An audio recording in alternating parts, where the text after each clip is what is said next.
Now we will tell you about Tailor and Post Office. First, I want to explain about the Tailor shop.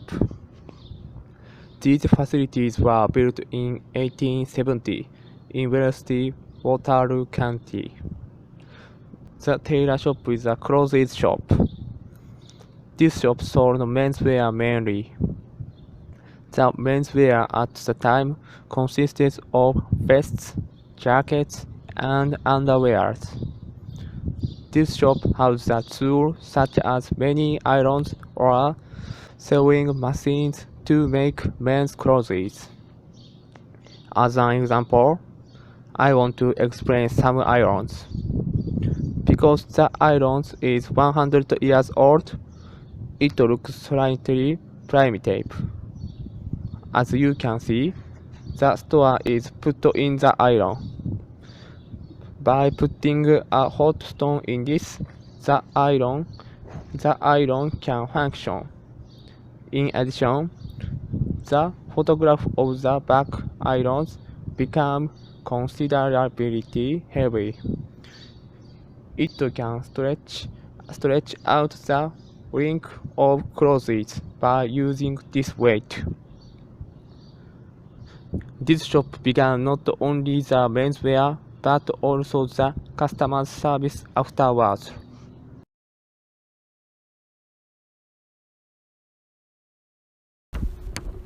Next, I would like to talk about details of Tailor shop.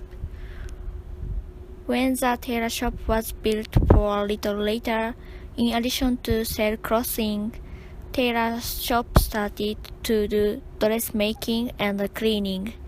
He also started to sell a collar, a bow tie, a hat, and a shirt. The hat has two types. One type is casket, the other type is border. A casket is a kind of flat cap. A bow tie was a hat which were made for sailors and ships of war, but it came to be incorporated as part of fashion.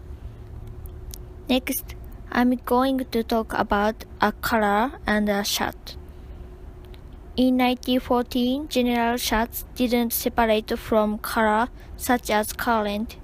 However, some people didn't like color, so he made a shirt and a color separately. Tailor shop was successful and popular among customers. Also, it was got many high evaluation by them.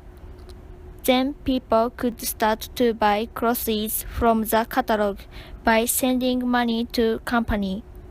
It was cheaper than tailor shop, so people preferred it to tailor shop. For that reason, tailor shop started losing money. He thought he ran the post office as the second business.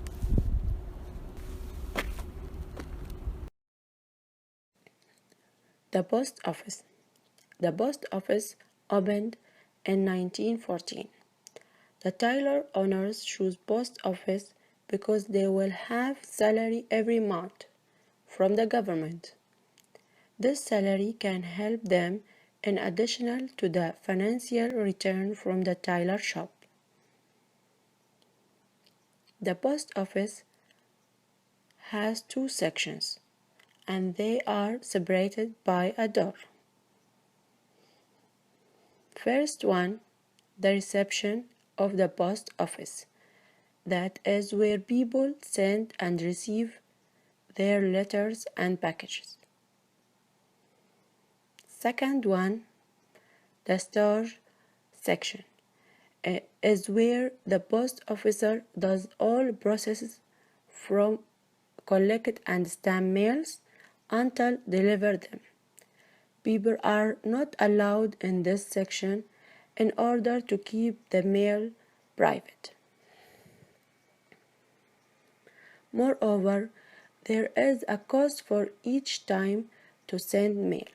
This cost depends on the distance and the weight of mails and packages. Furthermore, they can pay the letter card who has two sides, so they can write on one side and the other person can replay on the other side. In 1914, most people didn't have telephone, so they sent card. It cost 2 cents to send a letter and 1 cent to send postcard, which was more popular because it was too cheap to send. If you send it locally, you could expect to receive it at the same day as you send it. And you might just write the name of the person because in a small town everyone knows each other. In the post office, each family or each last name had a letter box. If you want to send something, you just pass it to the postmaster. If he wasn't in the post office, you just slip it from the letter box. He would pick it up when he came back.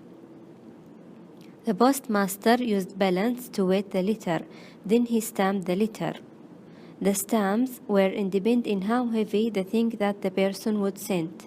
So, if it cost 2 cents, he would stamp 2 stamps. If it cost 1 cent, he would stamp 1 stamp. Finally, post office was very social place because a lot of news being exchanged in the post office.